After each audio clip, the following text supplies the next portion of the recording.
Kechagi manzara, hayotdan uzilgan, tashlab qo'yilgan yer. Havo iflos, chiqindilar ko'p. Odamlar bu hududdan bezib qolgan edi. Bugun esa bu kabi hududlar prezidentimiz rahbarligida amalga oshirilayotgan Yashil makon umummilliy loyihasi doirasida qayta jonlanmoqda.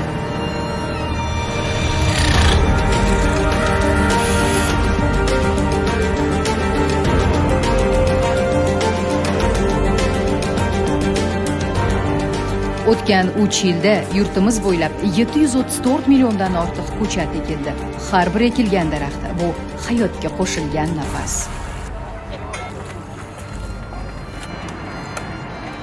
Mana hozir ko'rib turibmizki, Toshkentda birinchi yashil jamoa parki hududi barpo etilmoqda. Men bundan juda ham xursandman va meni o'zim mana shu atrofda yashaganim sababli bu yerlarni juda ham yaxshi bilaman va aynan mana shu joy juda ham tashlandiq bo'lib yotar edi. Mana hozir ko'ryapman, har bir daraxtdagi gongi ham tushyapti, turpog'i ham tushyapti, toshg'ichlarni olib tashalyapti.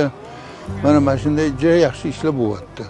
Va men faqatgina tashakkurlar aytaman, chunki bu juda ham bir katta ish deb o'ylayman. Qisqa muddat ichida bunday hududni barpo etish bu juda ham katta ish. Katta rahmat. Yashil hududlar faqat dam olish uchun emas, ular havoni tozalaydi, jonlanish baxsh etadi, farzandlarimiz uchun sog'lom muhit yaratadi.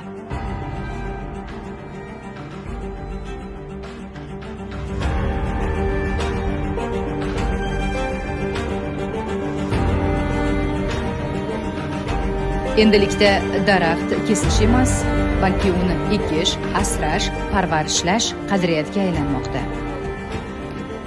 Katta shaharlarda fast food, shovqin va attraksionlarsiz, tabiat bilan uyg'un, inson bilan tabiat birlashgan ekologik bog'lar qurilmoqda. Bu bog'lar insonni tabiatga qayta bog'laydi. Ruhiy barqarorlik, ekologik uyg'unlik biz yaratayotgan kelajak manzarasi. Yashil kelajak bu umumiy harakat. Tabiatni asrash barchamizning burchimiz.